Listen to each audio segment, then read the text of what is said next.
ભાદરવા એકમથી નોમ સુધી રામદેવ પીરના નોરતાની ઉજવણી થતી હોય છે, જે અંતર્ગત કલાલી સંતોષીનગર વૃડામાં રામાપીરનું 35 વર્ષ જૂનું મંદિર આવેલું છે, જ્યાં વણજારા સમાજ દ્વારા પાઠ અને ભંડારાનું આયોજન કરવામાં આવ્યું હતું।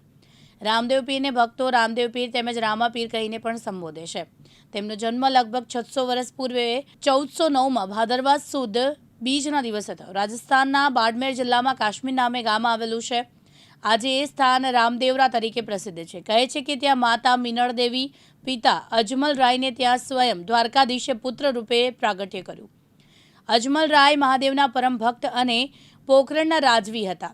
તેમને કોઈ સંતાન ન હોય કાશી વિશ્વનાથના દર્શને ગયા, જ્યાં તેમની ભક્તિથી પ્રસન્ન થઈને શિવજી તેમના સપનામાં આવ્યા અને તેમની મનોકામના પૂરી કરવા માટે દ્વારકા જવા નિર્દેશ કર્યો।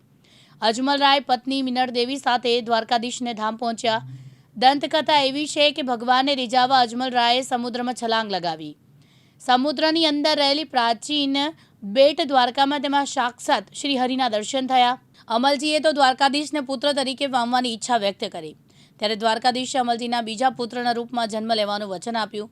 પછી વિરમદેવ બાદ રામદેવ તરીકે રાણી મીનળ દેવીએ કુખે સ્વયં શ્રી હરિનું અવતરણ કર્યું હતું। જી, ખાસ કરીને કયો વિસ્તાર છે અને શાનું આયોજન કરવામાં આવ્યું છે?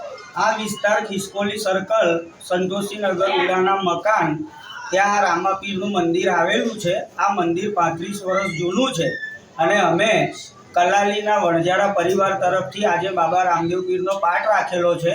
એ પાઠનું આયોજન કરવામાં આવેલું છે। જી, ખાસ કરીને ભંડારાનું જે પણ આયોજન કર્યું છે, શું કહેશો આપ? એ સમસ્ત કલાલી વણજારા પરિવાર તરફથી આ ભંડારાનું આયોજન કરવામાં આવેલું છે। ખાસ કહી શકાય કે અત્યારે જે રામાપીરનો જે ઉપવાસ ચાલી રહ્યા છે, તો શું કહેશો આ બાબતે? એટલે અમારામાં રામાપીરનું બહુ મહત્વ હોય છે। આ ભાદરવાની અંદર અમારે શું છે કે એકમથી પાઠ ચાલુ થઈ જાય દરેક પૂનમ સુધી। દરેક જગ્યા જે પણ અમારો વણજારા સમાજ છે બધી જગ્યાએ બાબાનો પાઠ પુરાવતા હોય છે। તો અમે અમારા પરિવારે નક્કી કર્યું કે આ વખતે આપણે પણ બાબાના મંદિરે પાઠ પુરાવીએ। જે પાઠ પુરાવાનું મહત્વ શું છે?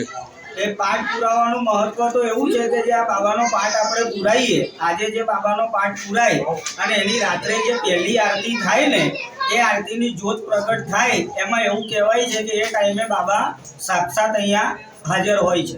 હજી કહી શકાય કે 12 બીજના ધણી જે 12 જગ્યાએ દર્શન આપ્યા હતા, આવી એક લોકવાયકા છે, તો શું કહેશો આ બાબતે? હા, એ સત્ય વાત છે, સાચી ને સનાતન વાત છે। વિજય ચૌહાણ, દિવ્યાંગ ન્યૂઝ, વડોદરા।